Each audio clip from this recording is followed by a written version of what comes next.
관심을 모으는 사안들을 알아보고 주요 내용을 짚어보는 터치 핫 이슈 시간입니다. 평행선 한일 관계, 미래지향적 해법은? 오늘의 주제인데요. 올해 국방부가 발간한 국방백서입니다.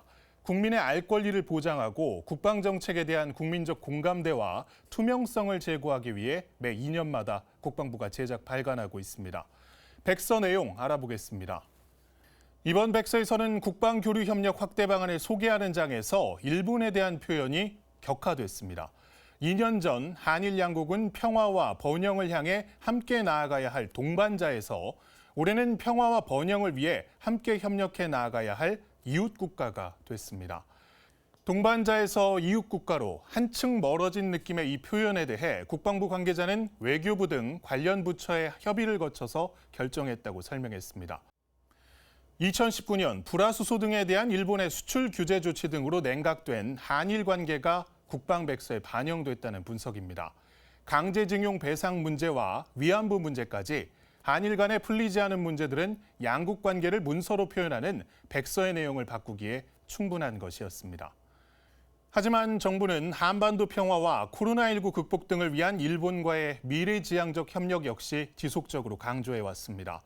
과거사는 과거사대로, 또 미래지향적 협력은 협력대로 일본과 논의한다는 이른바 투트랙 전략이 정부의 일관된 대일 외교 기조였습니다.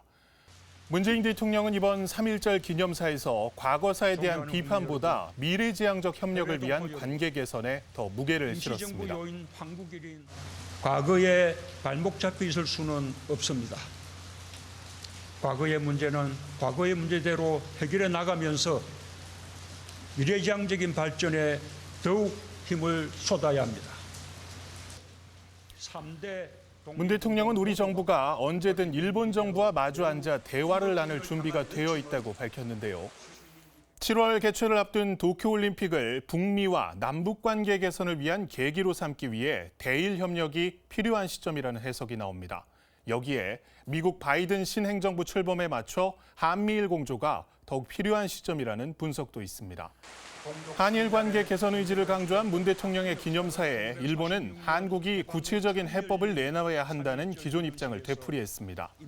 가토 가츠노부 일본 관방장관은 강제 동원이나 위안부 문제 등 당면 현안을 한국이 책임지고 풀어야 한다고 밝혔는데요.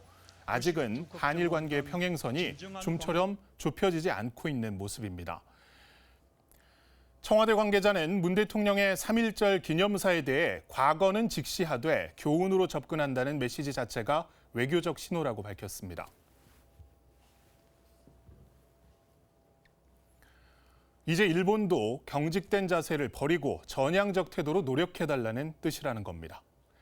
터치 핫 이슈였습니다.